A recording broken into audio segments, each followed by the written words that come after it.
Green spark स्कूलच्या स्नेहसंमेलनात घडले संस्कृती दर्शन। पालकांना आजही मुलांचा कल ओळखता येत नाही। ठराविक क्षेत्राच्या मागे न लागता इतर क्षेत्रातही करिअर करता येतं। याबरोबरच संस्कार महत्त्वाचे आहेत। ग्रीन स्पार्क स्कूलमधून ही दोन्ही कामं होत असल्याचं दिसतं, असे गौरवोद्गार जिल्हा परिषदेच्या माध्यमिक विभागाचे शिक्षणाधिकारी अशोक कडूस यांनी काढले। सारसनगरमधील ग्रीन स्पार्क स्कूलच्या स्नेहसंमेलनात प्रमुख पाहुणे म्हणून शिक्षणाधिकारी कडूस बोलत होते।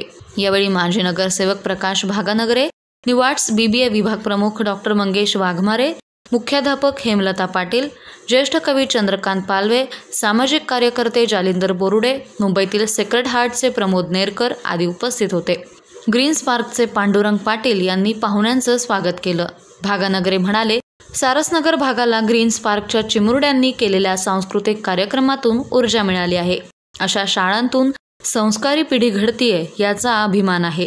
वाघमारे यांनी आजची पिढी मोबाईलमध्ये गुंतल्याचं आपल्याला माहिती आहे, परंतु त्यांचे आईवडीलच नव्हे तर आजी आजोबाही या मोबाईलच्या व्यसनात गुरफटले आहेत। नो मोबाईल नावाचा आजारही बळावतोय। याचाही विचार सर्वांनी करणं गरजेचं आहे। सर्वांना सोबत घेऊन स्नेहसंमेलन करणं ही चांगली परंपरा असल्याचं मनोगत पालवे यांनी व्यक्त केलं। कार्यक्रमासाठी शिक्षक योगिनी गाडळकर, जिगीषा पाटील, दुर्वा पाटील आदींनी परिश्रम घेतले।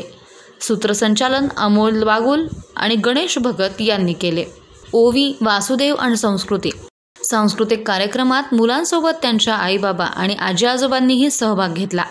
या अनोख्या कार्यक्रमानं सर्वांचीच मने जिंकली। ओवी वासुदेव हा सांस्कृतिक ठेवाही गीतांमधून सादर करण्यात आला। मोबाईल टीव्हीच्या व्यसनावर भाष्य आणि पुस्तकांचं महत्त्व सांगून उपस्थितांना अंतर्मुख केलं। या कार्यक्रमाच्या संयोजिका आणि मुख्याध्यापिका पाटील मॅडम आणि त्यांची सर्व टीम, त्यासोबत जे उत्कृष्ट सूत्रसंचालन करून राहिलेले आहेत असे अमोलजी बागोल सर आणि या मुलांचे सर्व पालक वर्ग, या ठिकाणी आपण या मुलांना दाद देण्यासाठी या ठिकाणी उपस्थित आहोत। तुम्ही आता कार्यक्रम सुरू झाल्यापासून सर्व पाहतायत की ही मुलं आणि छोटी आहेत। प्री प्रायमरी स्कूल म्हणजे आणखी त्यांना प्रायमरी लेवलचं शिक्षण घ्यायचं आहे आणि त्यासाठी त्यांची पूर्वतयारी होत आहे। पण आज जर विचार केला आपण तर प्री प्रायमरी स्कूल नवीन राष्ट्रीय शैक्षणिक धोरणात आलेलं आहे आणि खरं या विद्यार्थ्यांना त्याची ही एक संधी मिळालेली आहे। नवीन राष्ट्रीय शैक्षणिक धोरणामध्ये प्री प्रायमरी मध्ये 3 वर्ग आहेत, म्हणजे पहिलीच्या अगोदर 3 वर्ष त्यांना शिक्षण दिलं जाणार आहे। आतापर्यंत आपण प्ले ग्रुप, नंतर LKG, UKG असं ज्याला म्हणत होतो, तेच पॅटर्न आता बदललेला आहे। देशासाठी ऐतिहासिक व तितकाच आनंदाचा आहे। ग्रीन स्पार्क प्री स्कूल साठी देखील या दोन्ही दिवसांचे विशेष महत्त्व आहे।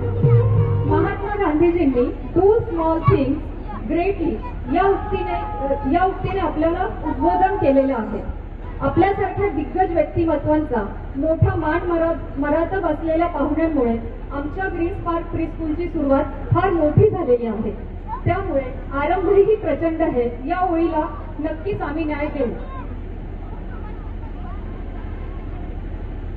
जास्त वेळ न घेता आपल्या स्कूलकडून राबवल्या गेलेल्या उपक्रमांचा मी एक धावता आढावा घेतो। आदरणीय विचारपीठ, ग्रीन स्पार्क प्री स्कूल काही वेगळ्या तत्वांशी कटिबद्ध आहे। लेस क्वांटिटी मोर क्वालिटी म्हणजे गुणवत्तेकडे आमचे विशेष लक्ष असते। त्यामुळे मूल्यवर्धित शिक्षण देताना मुलांकडे वैयक्तिक लक्ष दिले जाते। क्रियाकलाप म्हणजे ऍक्टिव्हिटी बेस्ड लर्निंग हा आमचा महत्त्वाचा शैक्षणिक दृष्टिकोन आहे। यातून ज्ञान निर्माण करण्याची संधी मुलांना लाभते। मुलांच्या सर्वांगीण विकासाची त्रिसूत्री म्हणजे शिक्षण, बालक, पालक यांची एकजूट असणे फार महत्त्वाचे असते। त्या दृष्टीने ग्रीन स्पार्क प्री स्कूल सुजाण, सक्षम व समर्थ पालकत्व याबाबत सतत आग्रही असते।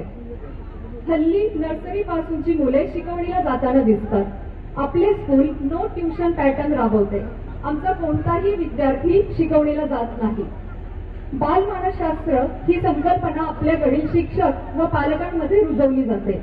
यात माझी भूमिका एक शिक्षिका, आई, केअरटेकर आणि शेवटी शाळा संचालक म्हणून मी बजावते.